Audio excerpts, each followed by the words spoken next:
You might have noticed that at the gospel reading that you heard me proclaim at the back of the church this morning really centers on Jesus' entrance into Jerusalem. And in fact, that gospel passage really has Jerusalem as its focal point. Well, you see, in Jesus' time, going to Jerusalem was a very important and joyful event. Devout Jews went to that city to observe the important feasts and rituals. And Jerusalem had great symbolic power.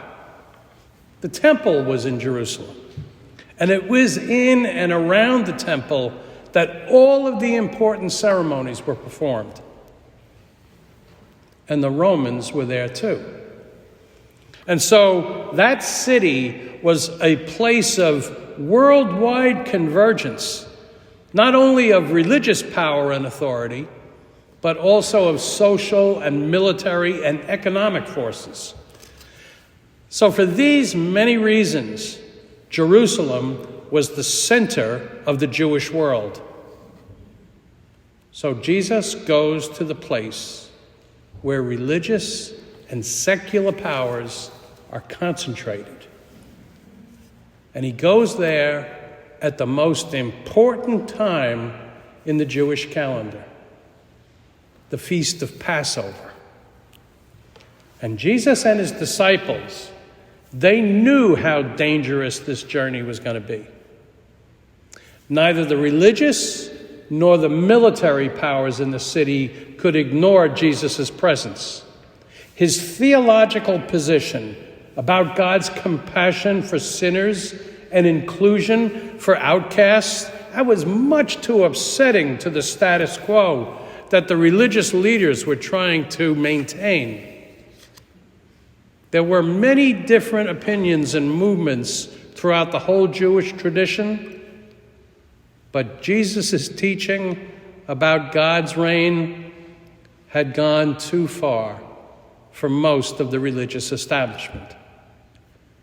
And in going to a Mideast seat of Roman power, Jesus was confronting the world's might in all its oppressive and cruel actions.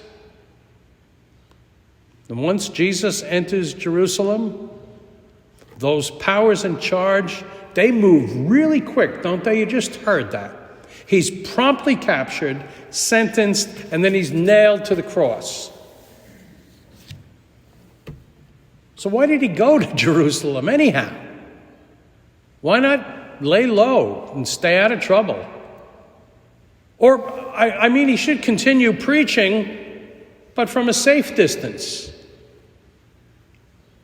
By his entering Jerusalem, Jesus challenges the city of Jerusalem mano a mano.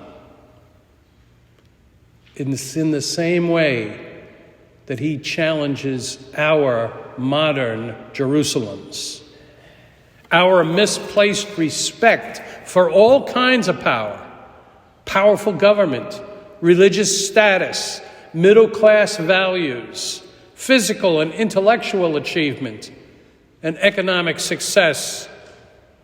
We could all just fall back on our baptism and embrace our thoughts and prayers and then hope for our resurrection. But just as Jesus entered Jerusalem, he now challenges every single one of us to confront our Jerusalems. Where is it that we bow to power? Who and what rule our lives? What concessions have we made? How do we evade the challenges that our belief in the gospel requires us to face? Jesus confronts everything that Jerusalem represents, and he seems to lose to the reigning power. He submits. He doesn't fight or hide or try to outwit the powers. He chooses to be there in Jerusalem, exposed to all the forces against him. And it looked like Jesus was the loser. It looks like God gambled and he lost. But Jesus didn't run away. His submission was really a confrontation with evil. God's way was working through him. Jesus' loss made us all winners. So each of us must join Jesus and go up to Jerusalem.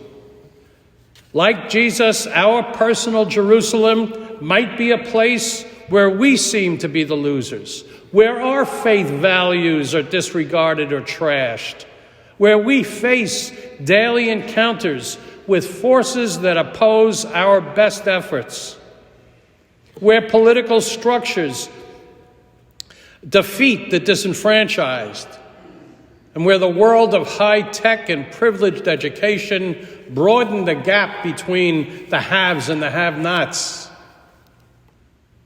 We are called to be present to our own experience of Jerusalem. And it's there that we are invited to take up the cross and risk what we previously have cherished and clung to. But before we straighten our shoulders and prepare to struggle, we got to let Jesus go ahead of us. We follow him into this city this week. And we watch how he surrenders to God's ways. And we identify with his loss. But it is through his death and resurrection that we all get to experience new life. So why are we waving around these palms today? Certainly not because everything's going great with the world. It's not because there's no suffering. Not while there's an ongoing blitzkrieg in Ukraine. Not while our own country is full of civil strife. Not while over 50 people have been killed by tornadoes in the South. Not while 6 people, 3 of them 9-year-olds, have been gunned down in Tennessee.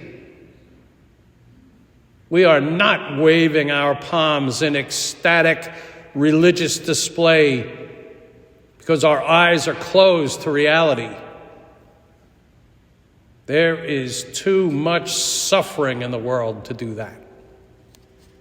The good and the poor, the vulnerable, are not spared suffering. Jesus reminds us of that today. God has entered our holy place, our holy city, the place of defeat and pain. And then he transforms them. Our God has personally confronted evil, and he's walked in the same path that we have. Not in a triumphant way, but rather God has contradicted our usual ways of dealing with evil. He picks up the cross. And because Jesus chose to enter the holy city, every place that we suffer should become our holy city. A place that God chooses to visit and share with us. Most especially those places where, like Jesus, we choose to confront religious hypocrisy and worldly powers. We know what the excited crowd at the entrance to the city did not know. At this point that we heard this morning, they smelled the triumph in the air. They expected a victorious Jesus to sweep into power and them with him. But we know that in Jerusalem, their plans collapse real hard. Their hopes are dashed. But what we know what they couldn't possibly have known at this stage of their journey, is that early in the morning on the first day of the week, while it was still dark, God would show his power and raise Jesus from the tomb. The powers of death are overcome. Triumph comes from catastrophe. Life comes from death. Hope from despair. And despite all the appearances to the contrary, then and now, evil is ultimately defeated. So, no matter how powerful the forces against good are, we have promised reason to hope. That's why we wave those palms in the air. That is why Jesus and the rest of the disciples enter into Jerusalem this day.